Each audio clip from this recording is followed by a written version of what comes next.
Good evening. My name is Emily Underwood. I work in community engagement at the Missouri Historical Society. And on behalf of the Society, I want to thank you for joining us virtually tonight for this installment of STL History Live, presented with the St. Louis Shakespeare Festival.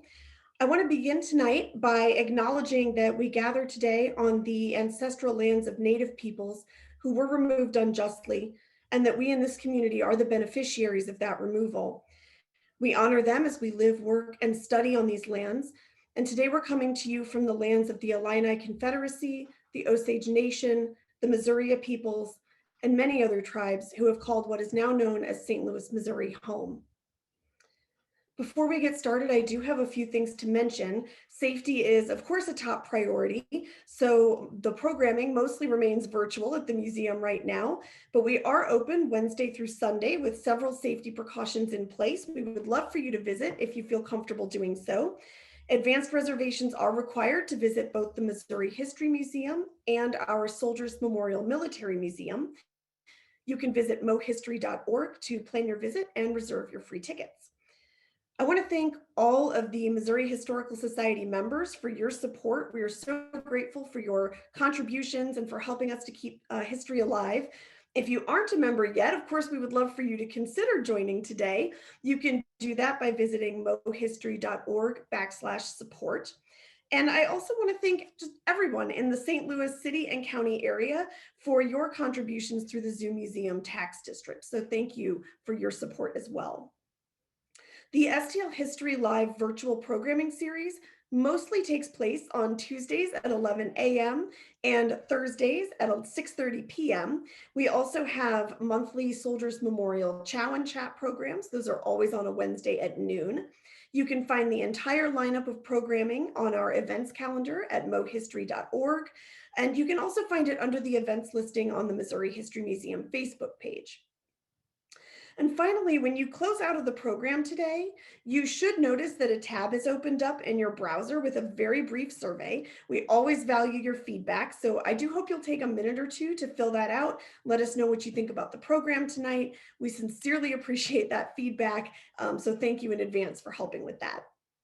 And let's get on with the program. We are so happy that we were able to team up with the St. Louis Shakespeare Festival to host what I know is going to be a very thought-provoking discussion around Shakespeare, race, and who gets to tell the story. I want to thank St. Louis Shakespeare Festival for the collaboration and for organizing this amazing panel that you're going to meet in just a minute. But first, I'm going to introduce you to Adam Flores, who is moderating tonight's conversation. Adam is the manager of community engagement and education at St. Louis Shakespeare Festival.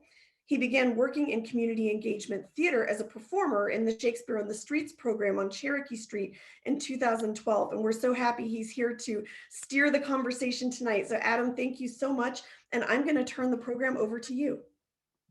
Thank you, Emily. Thank you, Missouri History Society. We're so happy to be here with you all. I'm going to jump in because these people are amazing and have a lot of great things. So I'm going to start off with the introductions, but I'm going to introduce each person and ask them to join us on camera and then tell us one thing that's giving them life right now, something that's bringing them some sort of extra joy. So we'll start with Carl Cofield.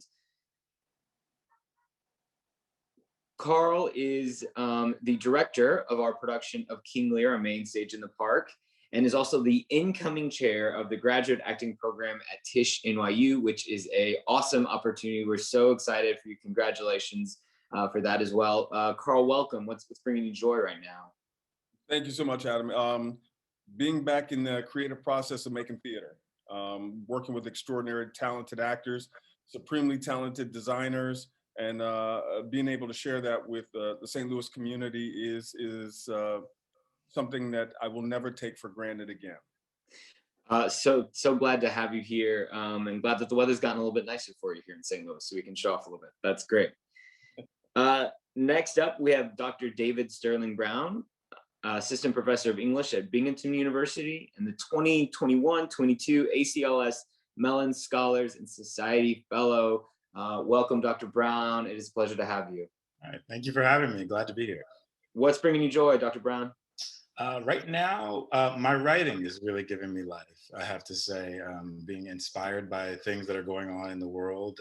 Not that there are great things going on in the world, but that I'm able to have this outlet for that through my writing, and some of it that's going to be public facing. Super, super excited about that. Amazing. Can't wait to hear all about that stuff as it comes along. So we'll stay tuned to that news. And then Dr. Erica Lynn is also joining us, Associate Professor in the PhD program in Theater and Performance at the Graduate Center at City University, New York. Welcome, Dr. Lynn. Thank you. I'm thrilled to be here. It's a real pleasure. What's bringing you joy, Dr. Lynn? My community, my students and my colleagues are such a wonderful community, especially during this time of isolation. I have felt the support and the warm feelings even through the Zoom boxes. So I'm very happy that I'm part of this community. Well, we welcome you to being part of the larger theater community in St. Louis and hope that we can send you some love as well. I just want to take a moment to frame our conversation tonight by extending our acknowledgement of all that this land has seen. A warning, I will be using language about violence experienced by marginalized people. I'm grateful that we were able to begin this evening with an acknowledgement of this land as it relates to the erasure of Indigenous tribes and people. It is important to remember that Indigenous people are here and continue to bring life and artistry to this world and to our region. It is also important to acknowledge that I'm speaking to you from St. Louis at the confluence of the Missouri and Mississippi rivers, which saw the launch of the Lewis and Clark expedition that led to the colonization of the lands west of here. This confluence also witnessed the sale of humans as an essential port for the growth of the slave trade. The old courthouse, 3 miles from where I sit, watched Dred Scott be told and be questioned about whether the Constitution would protect him and his wife. Our September production of Shakespeare in the Streets will be in the historic Ville neighborhood, a cultural and economic center of Black excellence, which has survived purposeful closure of many of the community's pillars. Less than 8 miles from where we perform in Forest Park, the world saw Michael Brown be murdered by an officer of the state and left uncovered for 4 hours. This is a fraction of the history of our land. We all sit in a moment where violence towards Asian American and Pacific Islanders is being instigated by elected officials wanting to shift blame from their incompetence to their own constituents. Currently, our beloved siblings in the transgender community are fighting to protect their youngest members from attack by politicians and all the danger that those kinds of attacks elicit. Not to mention that recently civilians being bombed in their homes on their holy days. This is a fraction of all of our struggle. We gather for intellectual conversation in the midst of all of this, and because of this is why we gather. We are here to celebrate the intellectual and artistic excellence of members of the global majority. We gather in these public events in the face of those who would silence us. Thank you for joining us in these small acts of rebellion. So I want to take a moment to just ground us larger in the space where we're going, and thank you for allowing me to do that. I want to go through and just ask each of you a question that is kind of specifically for you, for your wheelhouse and where you're at, and then we'll jump into the larger conversation. So I'm going to start with Carl. Things are starting to open back up, and we're starting to get back out into the world. But this production that is going to be one of the first live theater productions of this scale in this community was started and began a genesis well before that. And we began talking well before we kind of knew about the pandemic and well before we understood the things that were going to be happening in the summer and the racial reckoning. How does it feel, and what are you noticing about yourself and the work kind of coming out of that, as opposed to what it might have felt like it was going to be at the beginning? You're on mute still, Carl. Thank you, Adam. That's a great question, and I would say I don't think there's anything that's a coincidence, and I think when Shakespeare wrote this in a pandemic, to come full circle and to be experiencing it again, hopefully on the other side of a pandemic, there's something cosmic about that, and I'm not exactly sure what that is. Perhaps that was something in my soul when Tom, the artistic director of St. Louis Shakespeare, and I began to even talk about possibilities and things that excited me. King Lear was definitely on the top of that list. Little did we know it would be unfolding on the landscape of a global reckoning about race, equity, inclusion, diversity, and in the throes of a pandemic. It's super exciting, you know, here again. And I think this time away from making theater, being in a theater with a community and engaging through arts is something that the pandemic has underscored how vital this is. And my hope for the project is that people will come together as a community, see this great epic tragedy, see this and start conversations. You know, to me, that's where all great things happen. They start with conversations. And I believe arts are the catapult that can bring us through these really tough and thorny situations.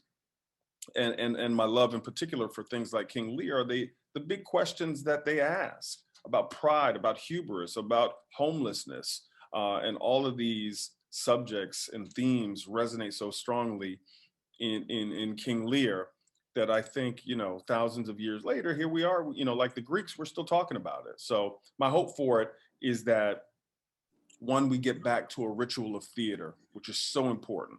I think, you know, Netflix and other online platforms have filled the void a little bit, but it's truly a human, important part of our makeup to be together. And I think that's the thing, the secret sauce that separates theater from unlike a lot of other artistic venues. So that's my hope.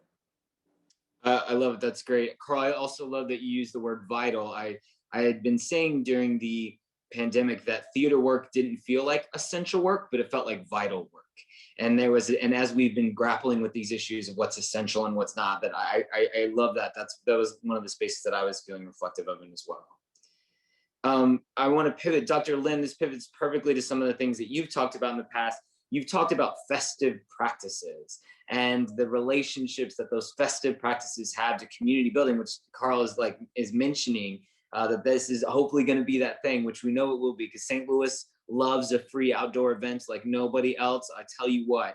But can you maybe complicate that a little bit for us and say, what are some of the ways that maybe race and the politics and the essence of that complicate our relationship to festive practice and community building in these spaces?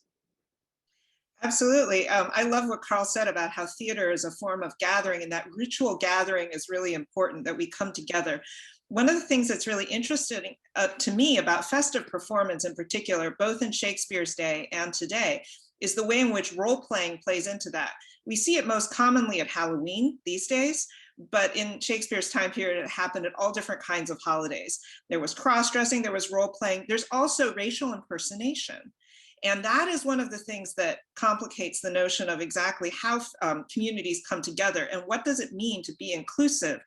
And what does it mean to unsettle the notion that race is a fixed entity that's somehow biologically born, as opposed to a cultural construct? On the one hand, performing race in an active way, and I perform white all the time, is one of these moments where you can actually unsettle the naturalness of race as a construct. On the other hand, of course, trying to perform races where one doesn't feel and one is actually authorized to do so, and one isn't part of the community, fractures the community and creates a sense of marginalization. And so I'm really interested in the ways these things come together. And I've been doing a lot of work with the Shakespeare Association, thinking about how it is that various kinds of policies and constructs, we're working on the bylaws right now and on the governance structure to make it more representative, how those kinds of practices, those kinds of seemingly very dry, wonky kinds of concepts can actually end up affecting how people perform the organization into being. Because a conference is like a festival and like a theater, in that people come together from all over, something happens there, and then they disperse. And if what happens there is powerful, affectively robust, good for morale, enriching, and uplifts everybody, right? That seems to be, in fact, the thing that actually builds continuity in those institutions and communities, and the notion of gathering. And so one of the things I've been thinking about then is what kinds of policies and practices can produce positive affective community, our sense of belonging, our sense of richness, our sense of joy, And those things come together in theater, they come together in festive performance outside of theater, and they come together in our everyday lives where we can perform into being the future we want to see.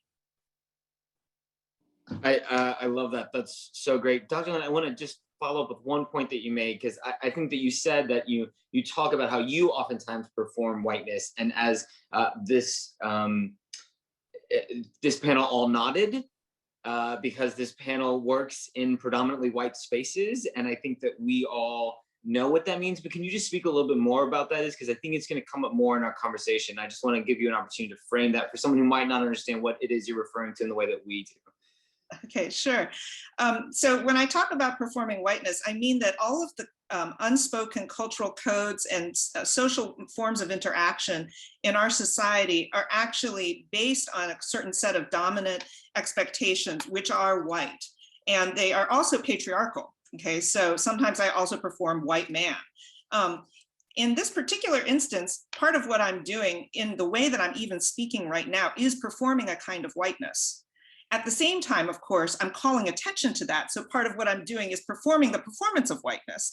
And in doing so, I'm trying to subvert it. And this is what I mean about the racial impersonation part of it, that you, in doing so, you actually can unpack exactly how it is that it works and reveal that actually there's nothing natural about it. It's a performance the way we take on a role.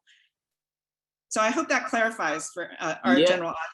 Yeah, I think that's so great. And I think I'd love to, maybe let's put a little tag in that about how that idea of performing a particular kind of race or cultural thing might come into play in Carl's production of Lear. But I want to circle back because I think that there's going to be lots there to talk about. So Dr. Brown, I want to talk to you about something that I know that you have a lot of interest in, but you know, Shakespeare actually does give voice directly to Black men. We have Othello, we have Aaron the Moor and Andronicus, we have a small role in Merchant of Venice. And then there's also this cultural thing that has happened, that for artists of color, artists who represent the global majority, oftentimes Shakespeare is their spot to get in, right? It's the spot in the season where they can get a chance to be in the show because Shakespeare was this place that you know, you could be colorblind casting, right? And we could unpack that for an hour as well. But Dr.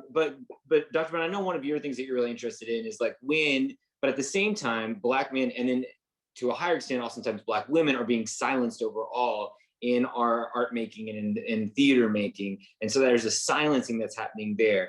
And then how do you think that that kind of silencing affects the entire culture at large and how people move and how people understand the theater when there is that loss? Yeah, well, thank you for that question. It's a big question. And it's a question that I love because it's one that I have a lot I could say a lot about.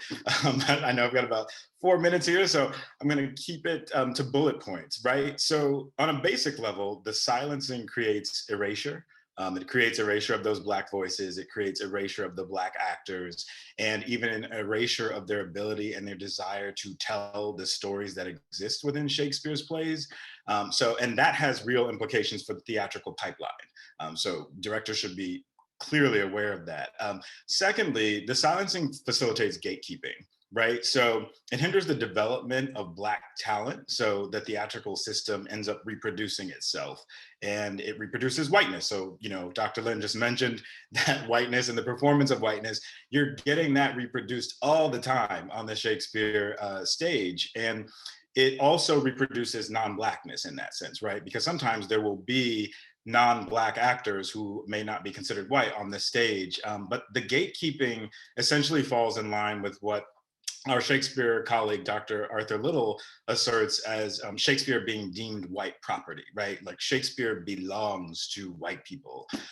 Thirdly, the silencing recenters whiteness in the culture, or even centers the proximity to whiteness. So moves away from color conscious casting, for instance, reaffirm, even if unwittingly, the superiority of the craft among white people.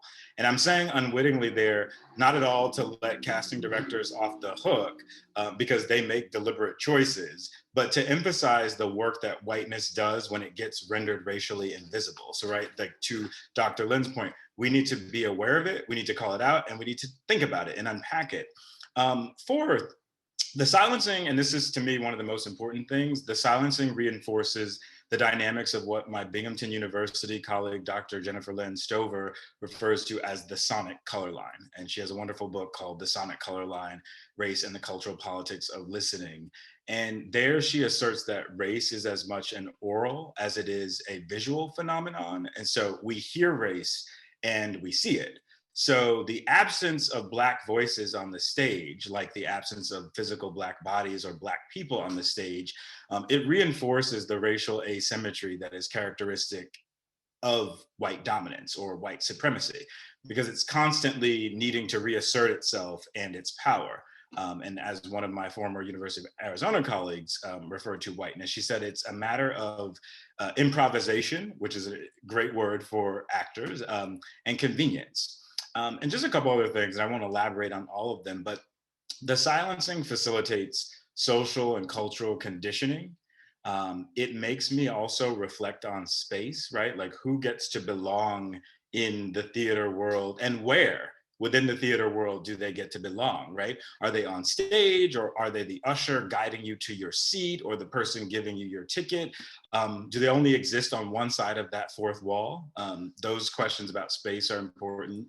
As well as professionalization, and just thinking about who matters, right? Whose voices and bodies matter. And then there's also a monetary impact to this question that you're asking too.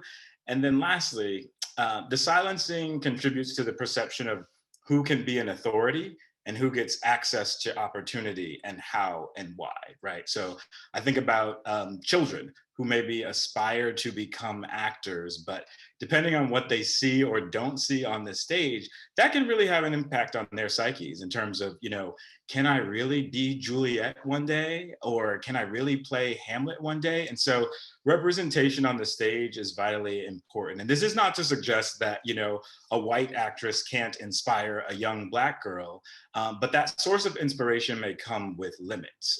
So that little girl may think she has to change her hair or lighten her skin tone or change her eye color with contacts in order to be a more sort of palatable actress, or have the opportunity to be on the stage. And so she may think, I can be on the stage one day, and we don't want children asking themselves that question. I think that's great. And I know personally that as an actor, I blame all of my success as an actor on seeing West Side Story as a young person. And if not for those brown makeup white boys, where would I be without them? Which is also a complicated part of the expression of these things. Carl, I just want to kick over to you for a second. We've talked a lot about race on stage and implications without tipping our hand too much about what people are going to get to see in the park next month. What are some of the kind of highline things that you're thinking about race and performance as it relates to this production of King Lear? That's a great question, Adam. I think, one of the things that we've done is we have been very conscious in our casting, right? And intentional in our casting. So our company is Black and brown people at the forefront and not at the periphery, right? So just in very, colloquial terms, a lot of times you go to theater and you see a Hamlet and the Laertes is Black or brown, but it's not the Hamlet. A lot of times I've seen a lot of Lears, never seen a Black Lear. I can see a Kent possibly, or Gloucester possibly, but never a man of color in the leading role. So the reason I bring that up is because I think it's essential to the world to take even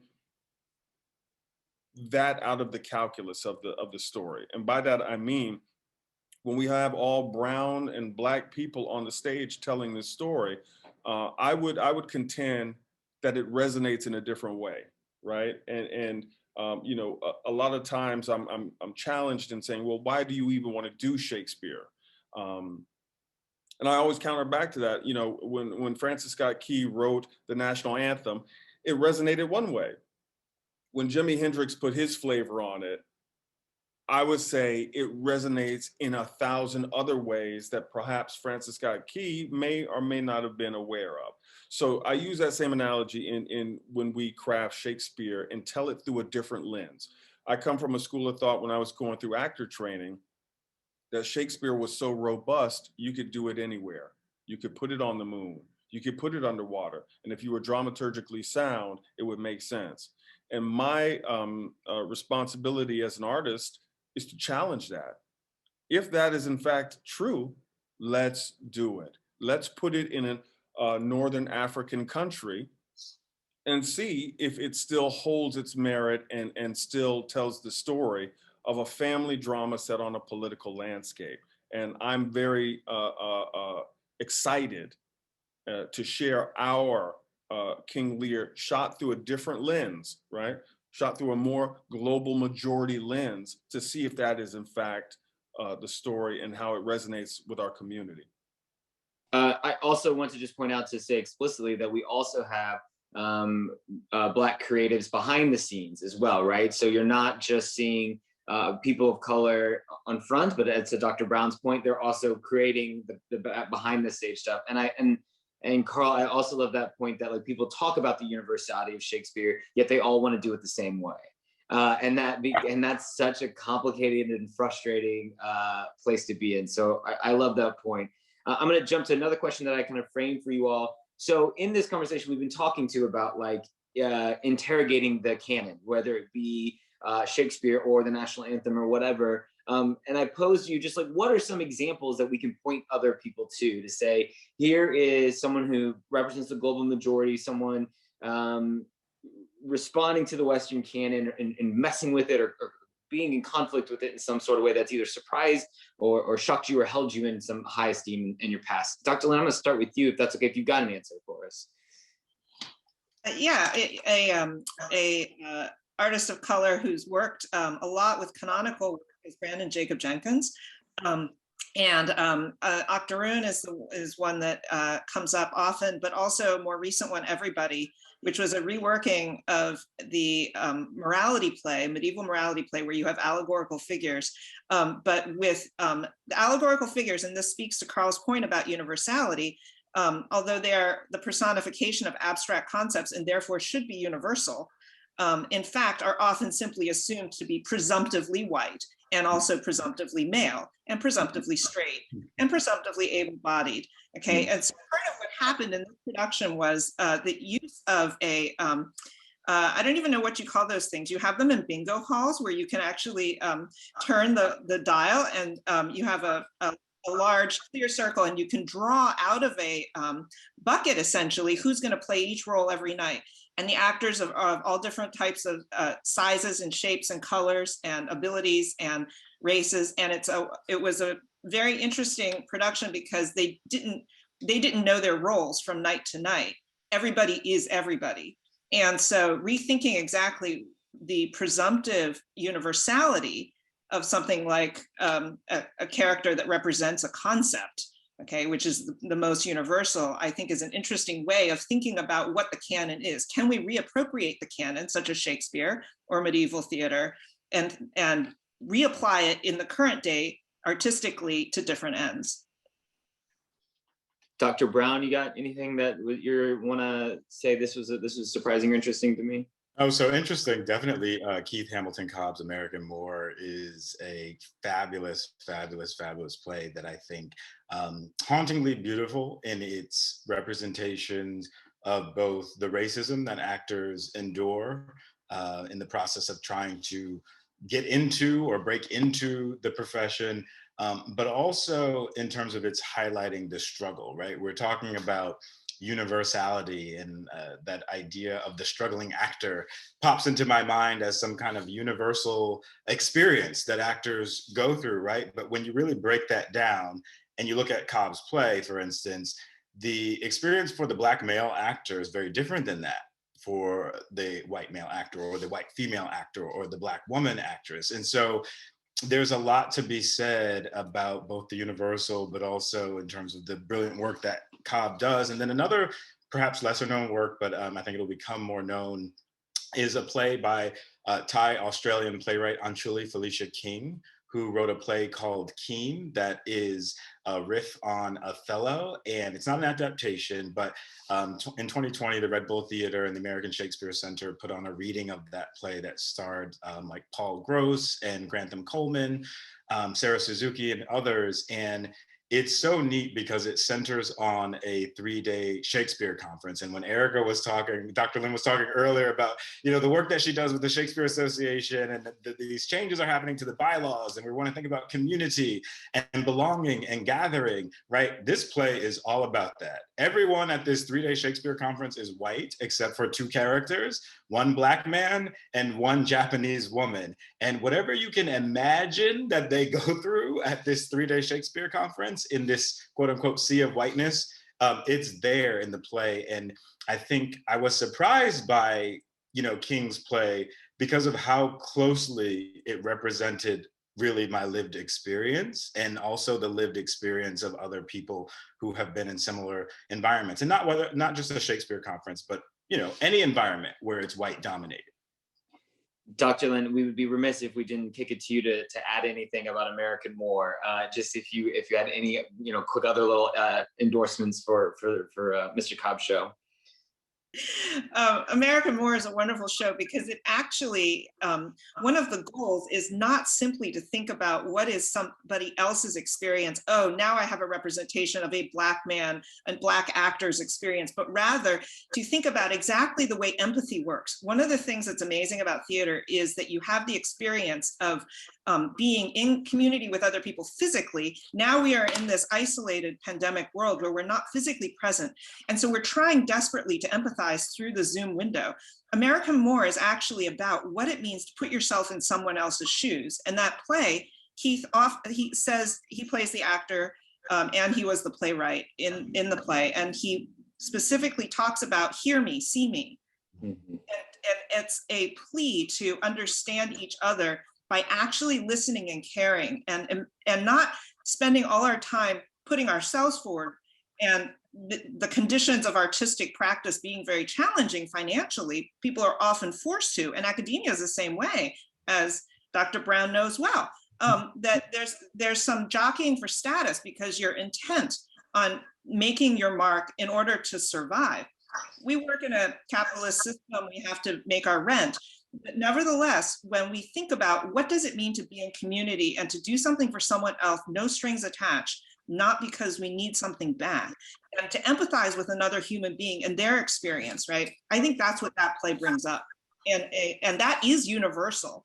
And so to say this is one of the most universal plays is actually quite true, even though it's about the experience of those who are deemed very exceptional or special. Thank you. Carl, any other works that you want to point out where people have really taken the canon and made a mark of it, besides, of course, your production of King Lear that everyone's going to come see this summer, besides that? Just to add to what everyone else has said, I would put into the conversation willpower. Willpower is reimagining Richard III and Seize the King.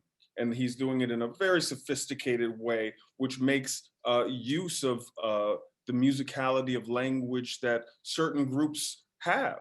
There's a beautiful sort of a leaning in to the natural musicality that his characters have. I think is super exciting. And I'm also flip it to the other side. Kara Walker is an artist who I admire for looking at things in a completely different viewpoint. And she takes riffs on American iconography and puts her slant on it, which I think is absolutely brilliant. And that is something that I'm inspired by as an artist, to reimagine and to take preconceived notions and really turn them on their heads and investigate them through a different lens, and hopefully create our own dramaturgy. And that's what we're doing with this King Lear. Yes, we understand that it's set in Britain and all this, but I think it has a different significance if we place it in a Northern African country, and France and Burgundy coming there to woo King Lear for his prized possessions, right? That takes on a different significance when we know the history of how Africa has been pillaged by France, Belgium, and all of these other countries. So that's an extra little thing that hopefully can stimulate conversation, but yet stays true to what Shakespeare wrote. We're just investigating it through a different dramaturgical lens. I must say, whenever we do these type of things, there's always a patron, a longtime subscriber who will ask, yes, but are you changing the language? Almost as if thinking that brown or black people taking to what the doctors alluded to earlier, something that has been siloed as white, a bastion of white purity, that somehow by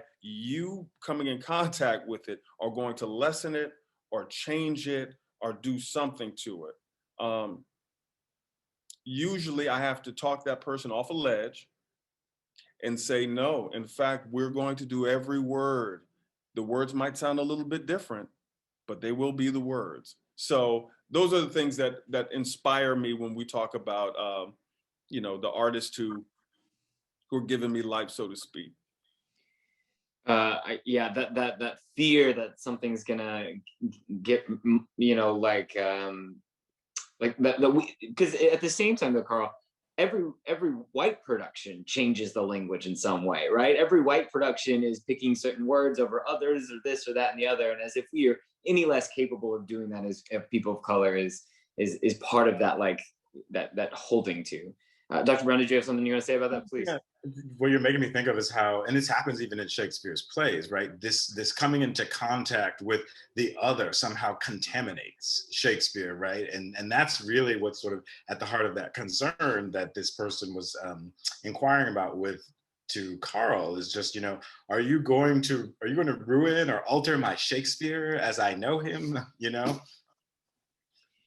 I want to move on just slightly. I think we can return to this, and I think there's some questions that from the audience that will help us return to this part of the conversation. But I do have a question I'm truly interested in about what was your first experience with Shakespeare? When did that happen for you? And then the other question that I have is, how does your understanding of how race affects everything affect how you perceive those first interactions with Shakespeare, if at all? It might not, but I assume it would in some way. Dr. Leonard, are you willing to go first with that one? Yeah, sure. So I first encountered Shakespeare when I was in high school, and I was part of the Shakespeare drama group because there was a musical in my high school, and it was going to take too much time and I wouldn't have time to do any other extracurricular activities. But so I joined the Shakespeare drama group, where we would do 30-minute condensed versions of the plays at the Folger Shakespeare Library's Elizabethan Theater stage. They had a high school festival there, no parents allowed. This was crucial. The result was that I fell in love with the language, I fell in love with acting, and I loved the idea that I could play all of these different characters. And as time went on and I continued acting in Shakespeare plays in college, I realized that no one wanted me to play King Lear, which was a part I was desperate to play. The "O reason not the need" speech being my favorite one. Instead, I was getting cast as Ariel in The Tempest. I was getting cast as Titania in Midsummer Night's Dream. I was often placed in the roles that are exoticized, that are understood as other, that are understood as alien. And that's because that's how discrimination against Asian Americans works. The irony is, sometime later, I walked by the Folger, and this was a long time ago, I won't say how long, but it was when I was in my early 20s, and I saw that there was a kiosk outside and there was a picture on it, and it was my picture that was on it, along with the two other people who were in that high school festival. And the reason they had put it on there was because it was a Black girl playing Falstaff and a white girl playing Mistress Ford, and I was playing Mistress Page. The play was Merry Wives of Windsor. And it was because we were the diversity shot, okay? And so it's an interesting dynamic, because I simultaneously am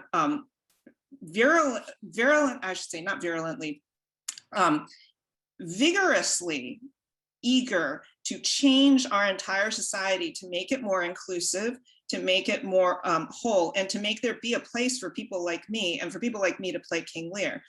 And at the same time, I recognize that my method for going about doing that is through Shakespeare, the whitest, most canonical author in the theatrical canon in English literature.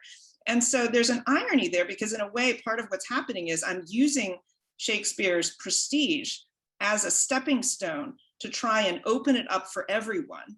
And so there's a kind of conflict there, and an oxymoron, you could say, in doing that. So that's how I encountered Shakespeare, and these are my thoughts subsequent. I love that, Dr. Lynn, and I think probably all of us on this panel have been part of a diversity photo for an organization at some point and the other.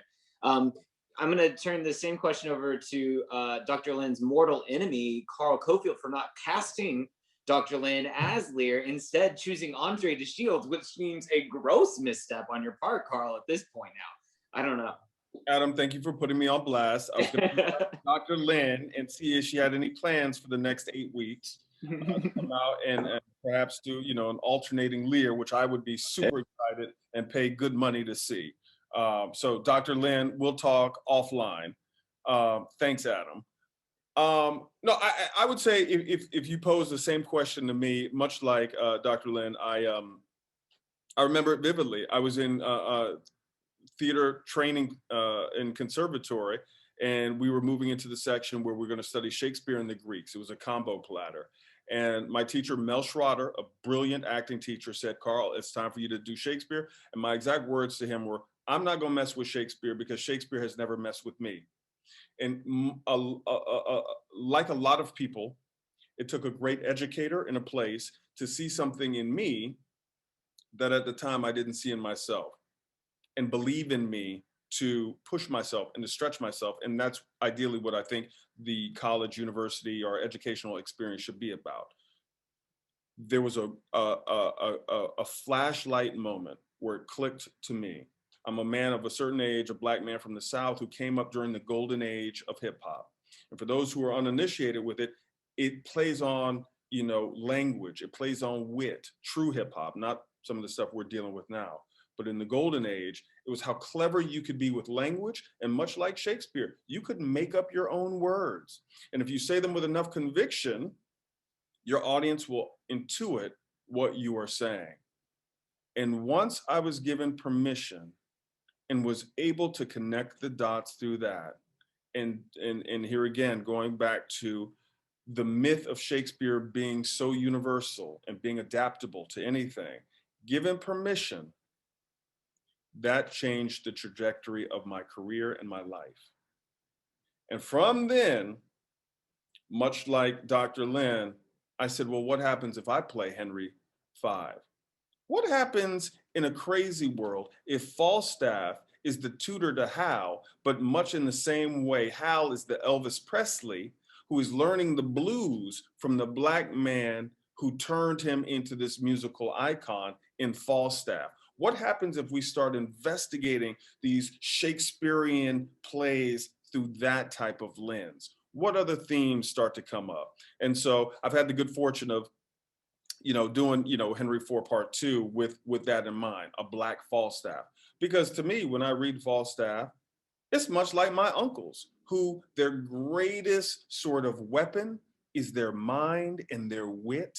And no matter what situation they can get into, whether it be caught red-handed doing something, if they're able to talk and put a comedic spin on it, somehow their wit will catapult them out of the situation. And I was like, I know people like that. That's my uncle. That's the barbershop. The Boar's Head Tavern is eerily similar to a barbershop. So once I had that permission and what we were talking about earlier to not be so precious with it, it unlocked a lot for me. Amazing. Dr. Brown, when did all this mess start for you? This mess. I like that. You know, so I think the mess really started in probably high school. It might have been middle school, but I don't remember. And I don't even remember what I'm about to say. The only reason I remember is because I have a relic. And so when I was in 9th grade, 1999, this book, My Deepest Thoughts, which I shared before elsewhere, is where I learned that I was actually writing and thinking about Romeo and Juliet. So here is a review that I did of both Baz Luhrmann's film and I guess a play production we saw, but I'm trying for the life of me, I can't remember going to see this play. I remember the film, of course, but that's the earliest that I have documentation of. In terms of my memory, I think it goes back to what even Carl was just talking about. Great educator, my undergraduate experience, got introduced to Titus Andronicus, which is a play that I absolutely love. I will fight you over that play if you tell me it's a bad play. And, feeling like I got permission when Shakespeare came alive for me, because it has this very sort of pro-Black, Black power moment toward the end in Act 4, Scene 2. And that for me was just so profound. When I think about a play like Romeo and Juliet, for instance, teachers oftentimes will concentrate on the suicide or the young love as reasons why this play should be treated sensitively. But when we really look deeper at this play, we can see that wrapped up in it too is discourse about the Black-white binary that is also really harmful. And for a lot of people who internalize this play and think about it, that just goes over their heads. It doesn't even really register. And if it does, it doesn't necessarily seem that harmful. But what do we make out of the moment, for instance, where Juliet is referred to as a rich jewel in an Ethiop's ear, right? Like there's something going on there with whiteness and Blackness. And so I think it's really important to take time to interrogate those moments and say, hey, what's going on here? And I say all that to say we were definitely not talking about race in Shakespeare in my high school. Yeah, that would be a bit of a progressive spot. I wanna ask one more question to each of you, and then jump into the questions that have been asked by the audience. And so this is the one that hopefully you saw and had a thought. If you could give Shakespeare one note or an edit to one of his works and be like, can you just change this one thing for me, or fix this one, like, or the line should scan, like whatever it is, what would that be? What would be the thing that you would go, I've got it, please, can you just make this one move? Does anyone want to go first? I don't know if anyone has one that they were feeling really confident about. Go ahead, Dr. Brown. Sure. So for me, it goes back to my favorite play, Titus Andronicus. It's my favorite. Certainly has some many bothersome aspects to it, right? But one of the most bothersome things for me is the ending and what happens to the Black baby. So for people who don't know the play, there's this Black baby that appears in Act 4, Scene 2.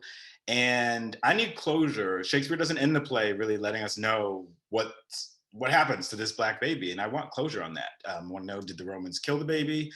Did they raise him up? Did Shakespeare decide to keep the baby trapped in his racial imaginary, and that's why there is no, out for this child?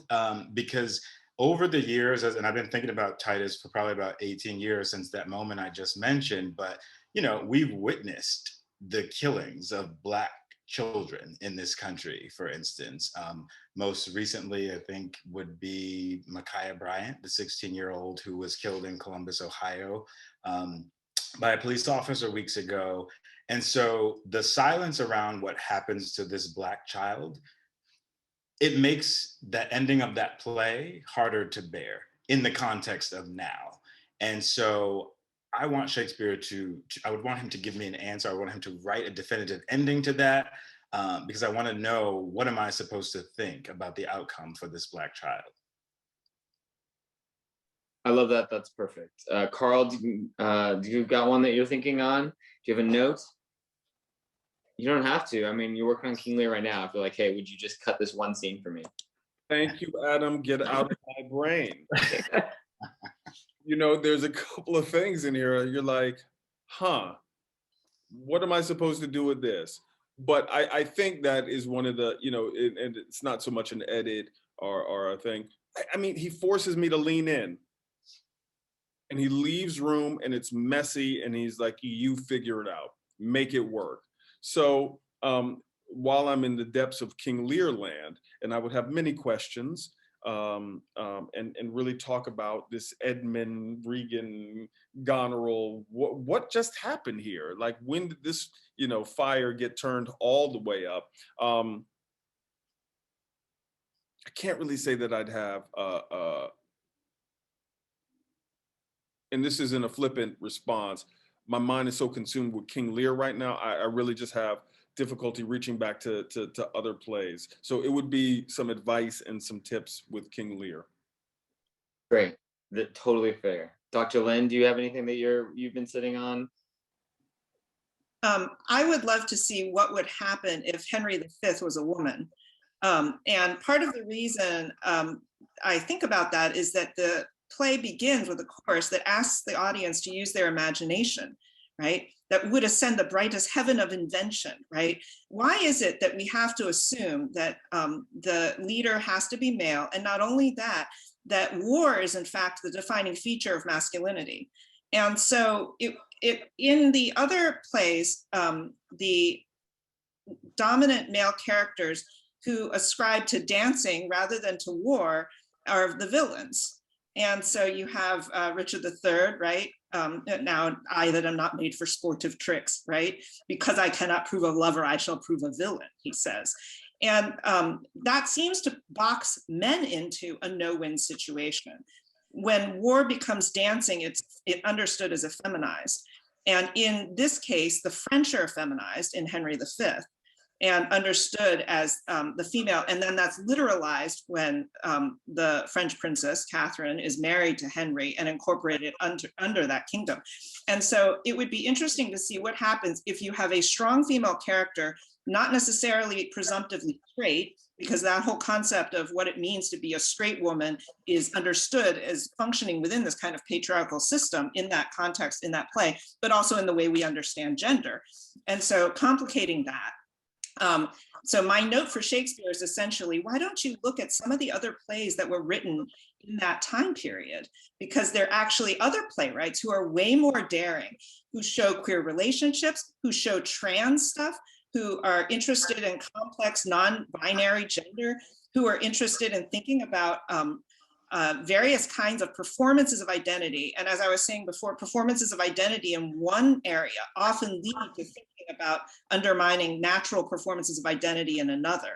And so cross-dressing is a form of play acting and role playing in festive contexts. And then there's the complications around racial impersonation. But so then what does it mean to have a more complicated figure as the most charismatic and that which produces what they understood to be performative kingship, where you become king because you're good at being king.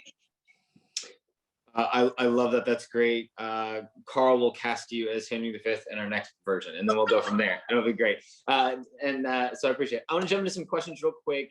One of the questions that was brought up was, do Dr. Lynn or Dr. Brown have books for sale? And I will just, that they have written or that are out there. I will say both of them are easily Googleable and you can find stuff. And I know that more stuff is coming out and we will put stuff in the chat for that. But I want to get into some of these other questions. And then there's an anonymous question I want to kind of summarize here. The question is about, we are specifically talking about POC people re-engaging with a white canon. And is there reasons, and is it capitalistic that that we are engaging with this white canon as opposed to creating these new voices and new texts that are kind of wholly uninterested in whiteness?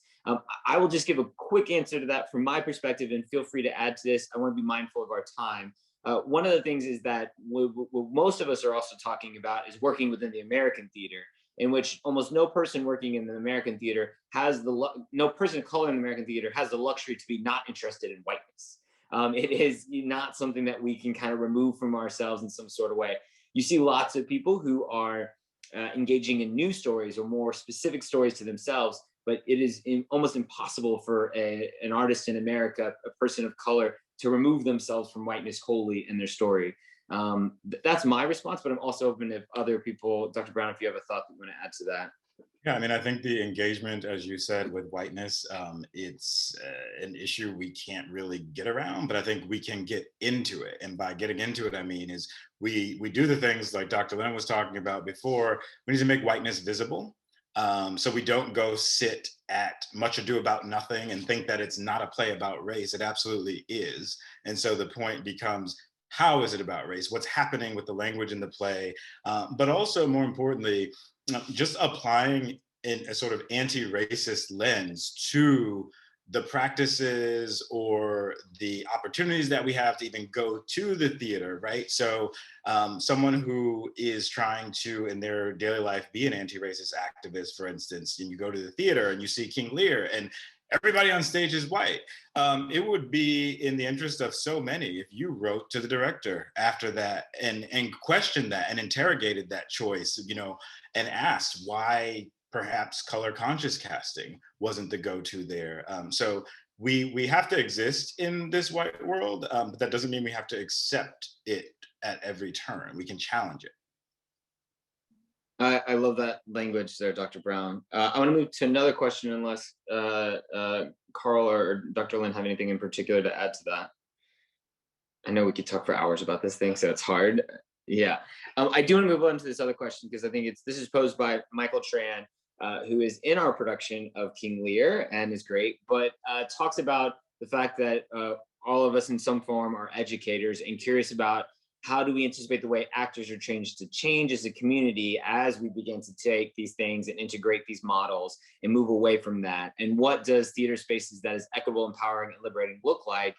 And what does sustainable change look like? And I think the undergirding of that is it feels like the education spot is where some of it has to begin and where some of the hardest work may need to be. But what we're seeing that change and look like moving forward. Dr. Lynn, you have a thought on that? You want to start us off on that? Sure, I'm happy to start us off on that. I mean, it's a challenging question because what you're actually asking is how do you unsettle implicitly white understandings of what knowledge even is and what it means to, knowledge is often understood as some piece of some object that's passed from one person who's understood as higher to one person who's understood as lower. Right, it's what we call kind of, you know, Enlightenment white epistemology, right? And the Enlightenment era, as we know, is also the era of colonialism. And so part of what's the complexity of this then is thinking about what is a more sustainable model. And among the things that I've thought about is how do you simultaneously work within the system and understand that, in fact, your own livelihood is going to be judged on how well you actually play that. And it's a form of code switching that ends up happening, right? Meaning that you take on the dominant ways of speaking, the dominant ways of navigating your job situation, your community, and so forth, while at the same time complicating it and not drinking the Kool-Aid and assuming that that's the only way to be. And then in achieving a certain degree of power, a certain degree of security, then open it up to more people. And to make it more sustainable, to understand that it's not a competition. The idea that it's some sort of competition implicitly presumes that there's going to be a one-up, one-down model. And this is ultimately a patriarchal model of understanding exactly how knowledge and dominance works, a dominance-based model. And this is a problem when you have you always will end up with various groups of people who are not in the privileged position then. So how do we understand it as horizontal, as collaborative? If you think of it physically or spatially as dancing in a circle, right? This is actually what it is that we're after in the end. And think how much joy comes when everybody does dance together in a circle. And isn't this the world we want to perform into existence? I know the world is always better when I'm dancing in a circle personally. And so, yes, I think that's great. Carl, any other thoughts about moving forward in the spaces, education and within the systems? You know, my view is, and I understand right now we're in a moment in time where everybody's questioning, like, do we just throw out these old, you know, classics? Do we throw Shakespeare out? And I want to be careful and say classics, like what is classic, right? Well, I'll say heightened language text. I'm not a believer in that. What I am a believer in is expanding the canon and making some new classics. Some of the you know, artists and playwrights we discussed earlier, I would put those in the conversation right alongside Shakespeare and, you know, the Greeks. So having and understanding the structure, and then much like jazz, you riff on that now and you create something anew, is something that I think is an action step forward that gives agency and creates, to Dr. Lynn's, analogy of this circle, that everybody can get in here and add to this gumbo. But we build on, you can accept or reject, but I think we should understand how Shakespeare is working. And if you want to pair that against Chuck D and Public Enemy's rap lyrics and see where they agree and where they don't, that's valuable. But to say that Shakespeare is high and Chuck D and Public Enemy are lowbrow art, I think that's one of the main things that we have to start re-engineering how we talk about text and what we consider valuable. That's a perfect segue into saying, please come see Carl Cofield's jazz riff on King Lear, associated with Mr. Andre de Shields and all the amazing cast and crew and company that is coming together to put on this production. I just want to add that, we also are so grateful that we also have many local St. Louis performers in the show, alongside all these other folks from all over coming together. And it is a lot of melanin popping, acting off everything that they've got all in one spot. So we are so excited. VIP tickets and pods are available. And then reminder that on Monday mornings, every week when the show is going, free tickets will be released to the public. So look out for those, and please come out and join us safely to see live theater in a big way back in St. Louis, which we are so thrilled about. I know some links have been posted in the chat to keep following along with all the people and the amazing minds that have been on this board.